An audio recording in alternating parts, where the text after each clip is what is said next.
Bonjour et bienvenue sur ma chaîne, encore très content de vous retrouver. Merci à tous ceux qui s'abonnent et qui me suivent. J'ai dépassé largement les 2000 abonnés, donc ça fait très plaisir. Ce qui démontre que les sujets que j'aborde intéressent un certain nombre de personnes. Il y aura toujours quelques détracteurs pour dire que ce que je fais ou ce que je dis est assez banal. Mais moi l'idée de ma chaîne c'est aussi de m'adresser aux novices, à ceux qui se lancent dans ce mode de vacances qui est le véhicule de loisir. Aujourd'hui, je donne une suite à la vidéo que j'ai réalisée il y a quelques jours de ça sur le SAV de Trigano et aussi de ses marques comme Autostar. Alors j'ai eu beaucoup de commentaires, vraiment beaucoup, que ce soit sur ma chaîne YouTube et aussi sur Facebook parce que j'ai partagé ma vidéo sur Facebook. Alors je peux vous assurer que c'est assez hallucinant le nombre de personnes qui sont mécontentes, notamment d'Autostar, mais pas qu'Autostar, car comme je l'ai dit, il y a beaucoup de marques qui dépendent maintenant de Trigano, parce que Trigano a acheté beaucoup de marques de camping-car, mais aussi des marques comme Fond Vendôme, qui fait des véhicules comme les vannes ou les fourgons.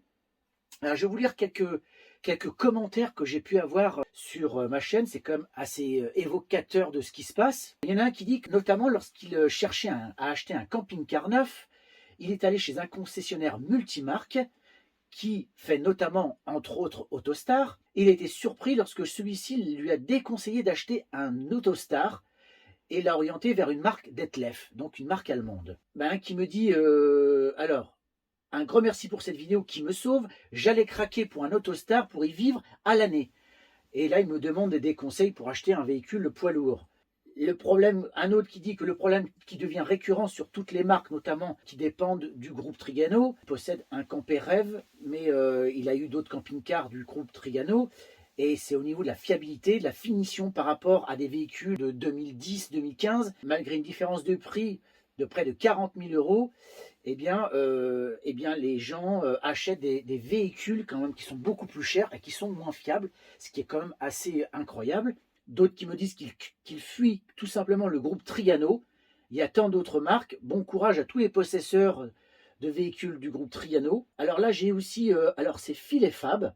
Hein, vous connaissez cette chaîne qui est très connue maintenant dans le monde du camping-car. Eux, qu'est-ce qu'ils me disent? Alors que je retrouve, voilà.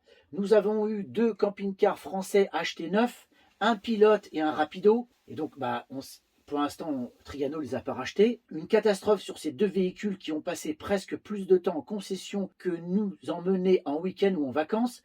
Résultat, depuis maintenant 4 ans, nous avons acheté un Detlef. Et sur 4 ans, aucun problème. Notre Detlef va en concession une fois par an pour le contrôle d'étanchéité, pour la garantie constructeur, et ça change la vie. D'autres qui me remercient pour ce petit reportage. C'est vrai que la qualité des camping-cars est de plus en plus dégradée et les prix sont devenus exorbitants. Un autre qui me dit bonjour et merci pour vos commentaires. C'est bien courageux car il ne faut pas faire de commentaires désobligeants sur les marques de CC. C'est dérangeant et y compris pour les revues sur ce sujet qui vous décrivent un monde idyllique. Vous auriez pu rajouter que le groupe Trigano a la main mise sur les concessionnaires Losireo et désormais Libertium, premier groupe de distribution en France, que leurs bénéfices sont en forte hausse malgré l'inflation. Tout le monde a son idée sur le sujet, mais de mon côté, et malgré leurs cellules alu, soucis en cas de grêle, qui n'ont plus rien à voir avec les modèles anciens, je pense que les Allemands font de meilleurs produits, Knaus, Wensberg, Börsner, etc. Donc vous voyez bien qu'à travers tous ces commentaires, et je peux en évoquer d'autres, parce qu'il y en a qui sont carrément, qui ont pris un avocat et qui attaquent soit le concessionnaire, parce que le concessionnaire des fois aussi ne fait pas son travail, mais surtout la marque, parce que malheureusement il y a trop de défauts, trop de problématiques avec ces véhicules. Donc ça c'est vraiment énervant. L'autre point aussi que je vais évoquer avec vous, c'est que j'ai été contacté via message par des employés d'Autostar, et notamment un avec lequel j'ai discuté un long moment. Alors je ne vais pas donner son nom parce qu'il a demandé à rester anonyme. J'ai bien compris qu'au vu de la conversation, j'avais vraiment affaire à un employé parce qu'il connaissait parfaitement le sujet et tous les aspects techniques du camping-car. Et là, c'est assez révélateur de ce qui se passe. Alors c'est quelqu'un qui était dans la boîte depuis quelques années, alors, pas quelqu'un qui a 30 ans, mais qui a quand même un petit peu d'expérience, qui m'expliquait qu'effectivement, entre ceux qui ont vécu il y a 20 ans la construction des campings Autostar et aujourd'hui, ils ont bien vu une dégradation de la qualité des produits. Alors, il explique en partie cette problématique due au châssis, aux moteurs qui sont un peu plus lourds. Donc, ils sont obligés quand même de garder une charge utile suffisante, en tous les cas, pour pouvoir utiliser nos véhicules, sachant qu'on sait très bien que de toute façon, on dépasse tous la charge utile qui est de 3,5 tonnes quand on achète un véhicule jusqu'à 3,5 tonnes. Donc, il expliquait que comme il fallait garder cette charge utile, eh ben, il devait jouer sur les panneaux, sur certains aspects du véhicule. Et donc, on n'a plus, par exemple, mobilier en bois plein. Ça, c'est fini. Maintenant, dès que vous voulez visser quelque chose, vous êtes dans du vide ou quasiment vide. C'est pareil, on peut trouver aussi de la mousse. Donc ça, c'est assez ennuyant quand on veut essayer de bricoler. Donc ça, c'est une problématique. Il y a aussi, et ça, c'est un point qu'il a abordé, c'est que, il y a beaucoup d'intérimaires et ça tourne énormément. Donc ce qui se passe, c'est que les intérimaires sont moins investis dans leur travail qu'une personne qui est là depuis 20 ans ou 30 ans, qui a vraiment l'expérience et qui a envie de continuer à faire du bon travail. Il y a aussi les salaires, parce que malheureusement, les salaires ne sont pas élevés dans ce genre d'entreprise. Donc tout est tiré au plus bas. Pourtant, quand on voit les prix qu'on paye nos camping-cars, on se demande où va l'argent. Enfin, on se doute, bien évidemment, hein, que ce soit les PDG ou les actionnaires. Il exprime aussi des problèmes de personnel parce qu'il y a des arrêts, parce que les gens sont fatigués ou n'en peuvent plus, parce que les cadences sont devenues infernales. Il faut produire un maximum. Et donc, des arrêts, et donc ils doivent occuper des fois 2 postes en même temps, ce qui est très compliqué pour avoir un suivi correct de la construction du véhicule. Il m'explique quand même qu'il y a des contrôles qualité. Donc, la première partie, c'est avant que le camping-car soit totalement fermé. Donc, il y a tout le mobilier qui est installé avec le réfrigérateur, etc. A priori, il y a un contrôle à cette étape-là.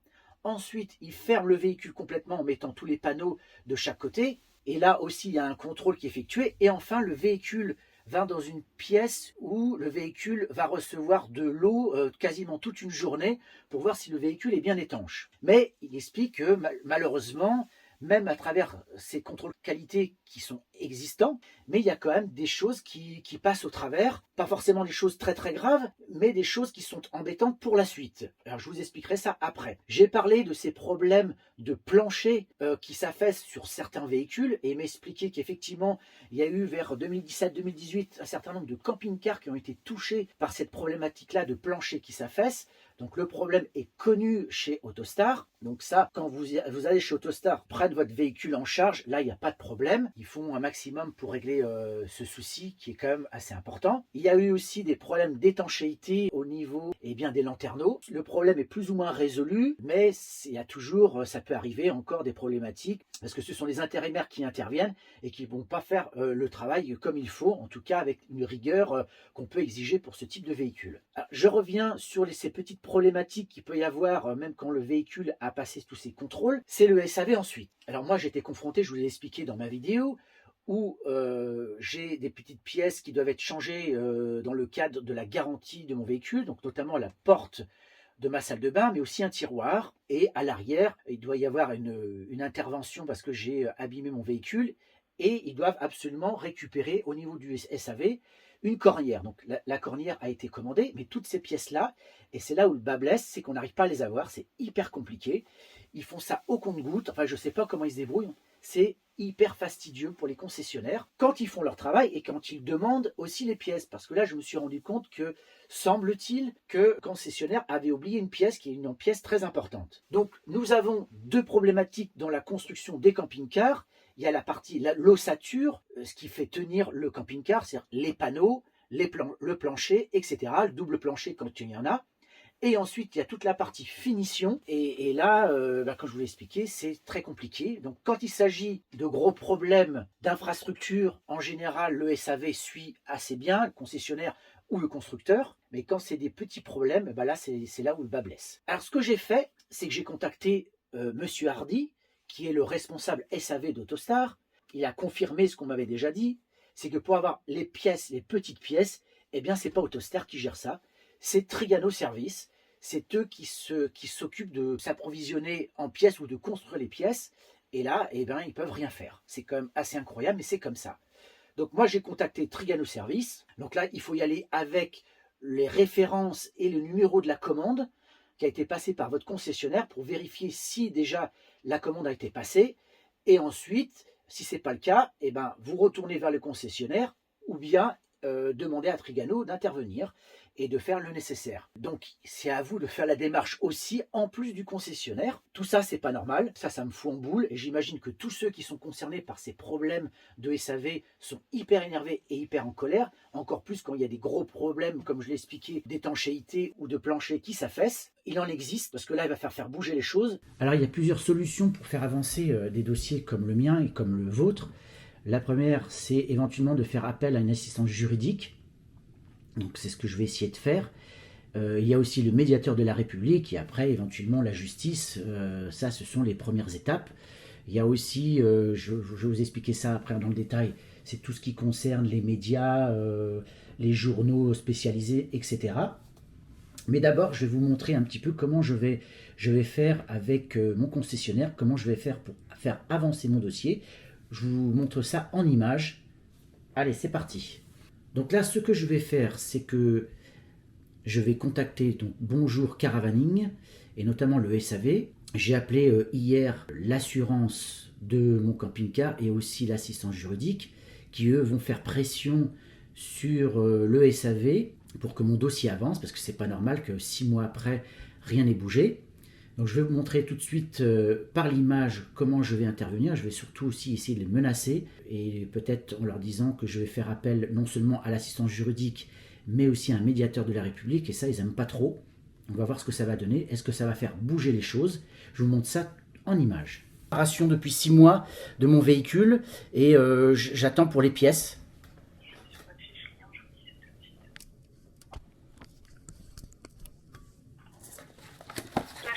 Oui, c'est ça.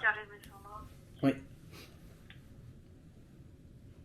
On devait me rappeler, ça fait 3 fois qu'on devait me rappeler, personne ne me rappelle, donc voilà. Oui, mon collègue vient de faire une drôle de tête quand il a entendu votre nom. Oui, bah oui. Parce que là, je viens d'appeler l'assistance juridique de l'assurance et je vais faire appel aussi au médiateur de la République parce que mon dossier est en train de traîner et j'ai pas de réponse qui me satisfait et là je perds vraiment patience. Là, j'imagine bien. Ouais. Je peux vous mettre en attente? Oui. Je fais pour avec ça. Merci. Je suis Monsieur Derry. Vous êtes? Moi, c'est Mathieu. Ah d'accord, oui, je vous ai eu la semaine dernière. C'est ça. Voilà. Donc, je voulais faire le point avec vous parce que vous deviez me rappeler, j'avais appelé mercredi la semaine dernière. Ouais, et j'ai pas eu le temps de vous rappeler, j'ai eu d'autres clients en même temps à traiter, donc j'ai pas eu le temps. Donc effectivement, j'ai fait le point avec ma collègue. Alors malheureusement à l'époque, c'était un autre de mes collègues qui était sur ce poste-là. Ouais. Je vous le cache pas, qui n'a pas fait le travail, donc il ne fait plus partie de la société. D'accord. Donc là, comme effectivement on ne l'a pas en stock et là ma collègue ne peut pas venir dans l'immédiat si ça avait été commandé ou non. Ce qu'on va pouvoir procéder, c'est qu'on va fixer un rendez-vous. Mmh. Moi, je vais la recommander à côté en urgence et je vais espérer qu'elle arrive le jour du rendez-vous et sinon je m'arrangerai autrement. D'accord, ok. Sachant qu'on a 15 heures d'intervention, donc il y a un petit peu de travail quand même. Non mais après le camping-car, moi je vous le dépose et vous prenez le temps qu'il faudra pour faire les travaux. Moi c'est pas le souci, hein. Du moment que je puisse partir un petit peu fin avril ou un truc comme ça, ça serait bien. Ouais, mais justement, moi il faut que je regarde mon Oui, votre planning. Oui. Parce qu'on a qu'un seul carrossier, donc je vous laisse imaginer. D'accord. Ou alors après les vacances de printemps. Si c'est pas possible avant, ça sera après quoi. Non, attendez, je vais vous dire. Là, déjà, il est en congé, mon carrossier. Ok. Eh ben ouais, non, ça va être du coup après vos congés. D'accord. Enfin, ce que j'avais fait la dernière fois que j'étais venu, j'avais déposé mon camping-car, c'est que je l'avais déposé un samedi. Un samedi matin, je l'avais déposé et je l'avais récupéré après un autre jour plus tard, quoi. Ouais, le samedi d'après, c'est ça? Ouais, enfin le temps que vous aviez besoin, parce que je sais qu'il y avait des choses à refaire à ce moment-là. Vous en étiez occupé, vous aviez fait les travaux, je vous avais laissé le temps qu'il fallait. Je voulais pas non plus vous presser pour que vous ayez le temps de faire les choses. Et voilà, après vous me dites. Hein. Ouais, moi je peux vous recevoir dès le mardi 23 mai, je peux intervenir. Le 23 mai. Ouais, parce que vous pouvez me le déposer quand? Parce qu'après, faut que je cale mon planning. Parce que le 23, moi, je peux intervenir dès 8h45. Est-ce que je peux l'amener le samedi d'avant, par exemple, si c'est possible? Ah, le samedi 20, oui, il n'y a aucun problème. Après, vous serez pas parti. Donc vous me dites le 23 mai, c'est ça? Ouais, c'est ça. Donc j'essaie de vous le déposer le 20, aux alentours du 20, avant le 23, et puis voilà. Ok, eh ben, c'est noté pour moi. Dans ce cas-là, il n'y a aucun problème. On fait comme conviendra, ça. Monsieur Derry. Sinon, le reste des pièces, vous les avez? Ouais, sinon j'ai le reste. Vous avez tout le reste. Bah, c'est super. Je prévois l'expertise et la demande de garantie en même temps. Ok, super. Merci beaucoup. Bonne journée à vous. Bonne journée à vous. Au revoir. Au revoir. Et ben voilà, il faut les menacer pour que ça bouge. Donc je les ai menacés de faire appel à l'assistance juridique de l'assurance et aussi au médiateur de la République. Et tout de suite, comme par hasard, eh bien, on trouve des solutions. Donc voilà un petit peu ce qu'il faut faire. Il faut leur mettre la pression, les menacer. Et c'est comme ça que ça bouge. Voilà, en direct. J'essaye de faire quelque chose, mais je vous interpelle tous pour agir de votre côté. La première, c'est d'aller sur Google et d'aller sur les marques. Et si c'est possible, de donner un avis. Moi, c'est ce que j'ai fait. Je vais vous montrer un petit peu en vidéo comment je fais. Donc, vous allez sur la marque en question. Et si vous avez possibilité, mettez un avis parce que bien souvent, la marque va essayer de répondre. Alors voilà comment ça se passe. Vous allez dans la barre de recherche Google et vous tapez Trigano Service. Ensuite, vous pouvez choisir avis. Et là, vous écrivez ce que vous avez envie d'écrire, tout simplement. Donc moi, j'ai mis ça. Et ensuite, vous postez l'avis. La deuxième chose, c'est d'aller sur les forums. Il existe plein de forums camping-car. Moi, je connais le guide du routard, mais il y en a plein d'autres. Vous faites une intervention parce qu'il y a aussi beaucoup de monde à regarder ses commentaires et ses avis. Alors voici un exemple de forum, donc le guide du routard. C'est assez facile de créer un sujet. Que je vous montre vite fait comment ça se passe. Là, vous mettez votre titre et ensuite vous mettez votre texte. Et je vais vous montrer un petit peu ce que j'ai fait donc, dans ce guide du routard, où j'évoque justement ces problématiques de SAV catastrophiques. Oui, et quand on tape Autostar dans le forum, on va trouver mon petit commentaire avec le lien vers la vidéo. Vous voyez, c'est assez simple. L'autre solution, et ça va être les étapes peut-être suivantes, je suis en train de réfléchir à la question, c'est de contacter 60 millions de consommateurs, car je pense que si nous tous, on va vers ce type de revue, eh bien, on va peut-être occasionner, en tout cas engendrer une enquête sur la construction de ces véhicules, et notamment les SAV. Donc ça pourrait être très intéressant aussi, parce que j'imagine que si 60 millions de consommateurs fait un article sur les SAV des concessionnaires et des marques, ça peut peut-être faire bouger les choses. Je pense que tout le monde connaît 60 millions de consommateurs, donc ils ont leur site internet. Vous pouvez vous y rendre, vous voyez, il y a plein d'articles, plein de choses qui sont disponibles. Et vous avez moyen de les contacter par écrit ou par téléphone. Et sinon, il y a des associations de consommateurs. Donc il y a toute une liste sur le site de 60 millions de consommateurs.